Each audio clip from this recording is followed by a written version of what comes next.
મૃગનયની, કોમલાંગી, રૂપ યૌવના, પાર્વતી. વેશ તપસ્વીનો, ભાષા વિલાસી. કોણ છો? એક પ્યાસો યૌવનના પનઘટ પર હૃદયની પ્યાસ બુઝાવ્યા આવ્યો છે. યૌવનની આગ આગળ એવી નથી જે કોઈની પણ હૃદય પીપાસા ઓલવવા માટે છલકી પડે. ઓળખાણ? ઓળખાણ જાણીને ક્યાંક ભોળી ભવાની મન મંદિરમાં બેસાડી દીધી તો?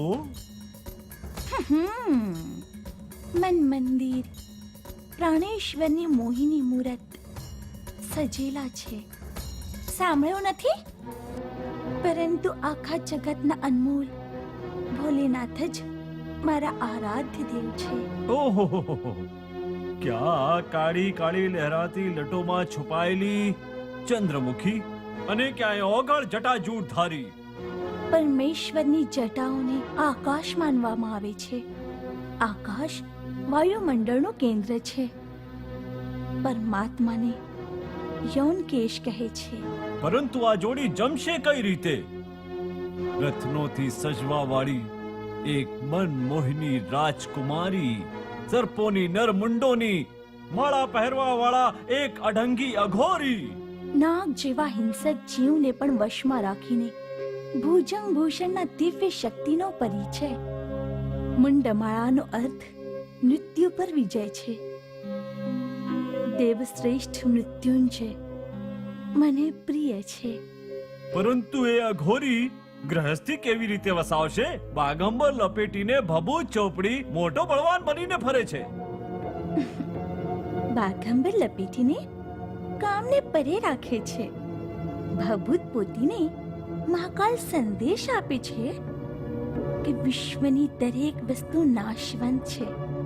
એનો મોહ કરવો મૂર્ખતા છે. સાંભળ દેવી, તર્ક બચાવ છે, જીવનનું સાધન નથી.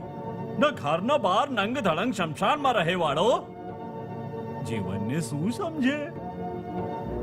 કૃપાસાગર પ્રેમના મૂર્તિ છે. જીવનની આવશ્યકતાઓ ઓછામાં ઓછી રાખવી પ્રભુ આશુતોષનું આદર્શ છે. બ્રહ્મા બહેકતા નહીં રમણી, એ આદર્શવાદી નહીં મદારી છે. ડમ ડમ ડમ ડમ ડમરું વગાડવા વાળો. અંતર્યામીના ડમરુની ધ્વનિથી ભાષાના શબ્દ, સ્વર અને ઓંકારની ઉત્પત્તિ થઈ છે. પ્રેમ બાવરી ઉત્પત્તિ કરવા વાળા નાચવા વાળો બનીને તત થઈ શું કામ કરશે? નટરાજ તાંડવ નૃત્યથી પ્રલય કરે છે. પછી એ સૃષ્ટિ રચવા માટે પ્રકૃતિ અને પુરુષનું મધુર મિલન કરાવે છે. પ્રકૃતિ પુરુષ મધુર મિલન થશે? કેમ નહીં? મારી સાથે વિવાહ કરીશ? આનંદથી. ઓહો, તો તમારું તપ વ્રત બધું નાટક હતું? નટખટ નટરાજના માટે નાટક, શૈલપુત્રીની માટે પરીક્ષા છે. તો એમની સંગની સામે ભોળાની પોળ પકડાઈ ગઈ.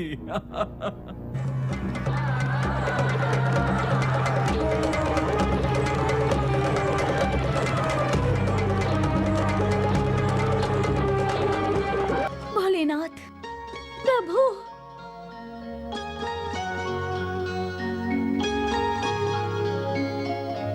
શિવ અને શક્તિના મિલનને જીવનમાં લાવવાની આજ્ઞા. લોક લિહાજ માટે માતા પિતાની આજ્ઞા લેવી આવશ્યક છે.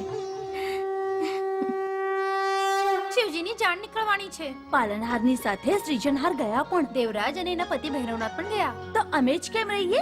ચલો અમે પણ જાનનો આનંદ લઈએ. પણ ભૂતનાથની વારાત છે એટલે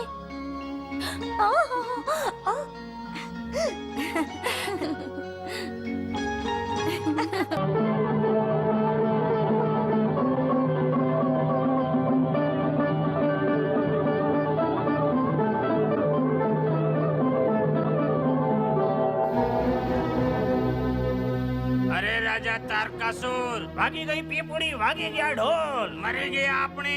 શું બકો છો? હિમાચલની દીકરી પાર્વતીએ લગ્ન કરી લીધો શંકર સાથે. મૂર્ખ!